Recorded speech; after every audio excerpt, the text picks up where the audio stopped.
Hello అందరికీ, అందరూ బాగున్నారని అనుకుంటున్నాను. సో ఈరోజు మనం ఎఫ్ఐ ఇన్స్టెంట్ మిక్స్తో రవ దోశ ఎలా ప్రిపేర్ చేయాలో చూద్దాం.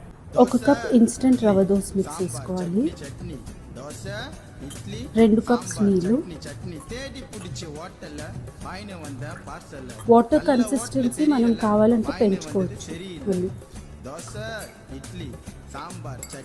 ఆనియన్స్ కావాలంటే వేసుకోవచ్చు. సో ఈ బ్యాటర్ ప్రిపేర్ చేసుకోవడానికి ఎంతసేపు పడుతుంది?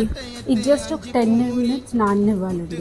ఓకే, దాని తర్వాత ప్యాన్ హీట్ అయినాక మనం బ్యాటర్ దానిపైన పోసేసుకొని చేసేసుకోవాలి. ఇందాక మనం ఒక బ్యాటర్ ప్రిపేర్ చేసుకున్నాం కదా, ఆ బ్యాటర్లో మనం 1 స్పూన్ పెరుగు కూడా వేయాలి.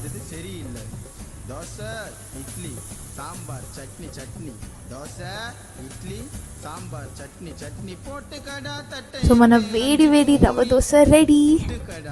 పాపా చూస్తుంటేనే నోరు ఊరిపోతుంది. ఇప్పుడు ఇది మన అరిటాకులో సర్వ్ చేసుకుందాం. ఉదయం లేచినప్పుడు లైక్ బిజీగా ఉన్నప్పుడు, ప్లస్ ఇంకా మనం ఏదైనా తొందరగా లైక్ తినాలనిపించినప్పుడు ఈ రవ దోశ అనేది చాలా బాగుంటుంది.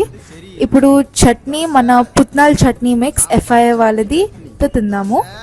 ఇప్పుడు మన ఎఫ్ఐ వాళ్ళ అల్లప్ చట్నీ కూడా వేసుకొని తిందాం.